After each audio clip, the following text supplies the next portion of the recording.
बाबा साहेब अम्बेडकर पहली बार constituent assembly के सदस्य बने।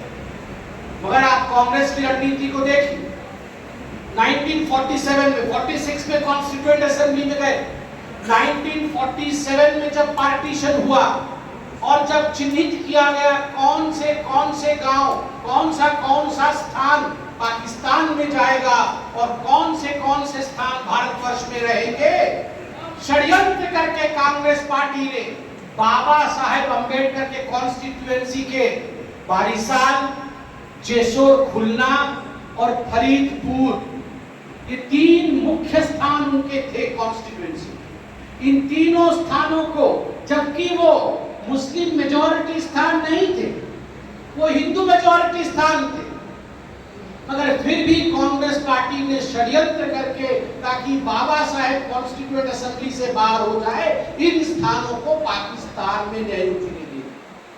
बाबा साहेब अम्बेडकर का कॉन्स्टिट्यूएंसी चला गया, बाबा साहेब अम्बेडकर कॉन्स्टिट्यूएंट असेंबली में दोबारा से चुन के आना पड़ेगा, ऐसी एक स्थिति बनी। वैसी स्थिति में कांग्रेस ने फिर से मुंबई प्रोविंस में उनके खिलाफ माहौल खड़ा किया, मगर उस परिस्थिति में भी पुणे में, मुंबई प्रोविंस के पुणे में जाकर हिंदू महासभा के उस समय के जाने माने लीडर, जिनका नाम M.R. जयकुमार था, M.R. जयकुमार ने अपना सीट खाली किया कि मैं अपना सीट खाली करता हूं बाबा साहेब, आप पुणे आइए, मैं हिंदू महासभा का लीडर हूं, बहुत विषयों में आपके साथ मतभेद रखता हूं, मगर फिर भी मैं चाहता हूं कि आप कॉन्स्टिट्यूएंट असेंबली जाएं और पिछड़ों के आवाज को आप बुलंद करें। तो बाबा साहेब अम्बेडकर कांग्रेस की लाख कोशिश के बावजूद भी पुनः पुणे से चुन के कॉन्स्टिट्यूएंट असेंबली गए। उसके बाद आप जानते हैं देश में 1952 में 1952 में पहला लोकसभा का चुनाव हुआ, पहला चुनाव देश में 1952 में। जब 1952 में चुनाव हुआ तो बाबा साहेब अम्बेडकर ने निर्णय लिया कि बॉम्बे नॉर्थ सेंट्रल कॉन्स्टिट्यूएंसी से वो चुनाव लड़ेंगे, मगर नेहरू जी और कम्युनिस्ट पार्टी ये एक हो गए, नेहरू जी और कम्युनिस्ट पार्टी एक हो गए और इन्होंने निर्णय लिया किसी भी कीमत पे बाबा साहेब को मुंबई नॉर्थ सेंट्रल कॉन्स्टिट्यूएंसी से हराना है। ये नेहरू जी के स्टैंडिंग ऑर्डर थे।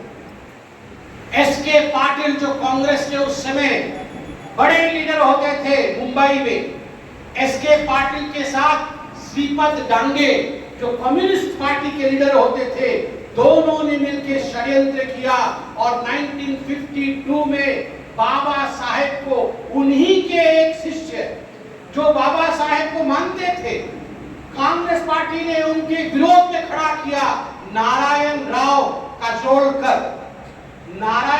काजोलकर को उनके खिलाफ खड़ा करके बाबा साहेब को 1952 में कांग्रेस पार्टी ने परास्त किया।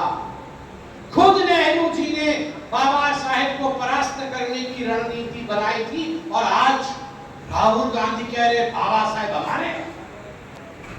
अरे दादा हराए और पोता कहे हमारे, ऐसा कैसे हो सकता है? ये नकली गांधी परिवार इतनी झूठी है कि इसके झूठ का पर्दाफाश करना हमारा कर्तव्य है। ये हमारा धर्म है कि हम इनके झूठ का पर्दाफाश करें। और अभी एक एक करके इनके सारे पोल खोलूंगा, उसके बाद दीदी के भी पोल खोलूंगा।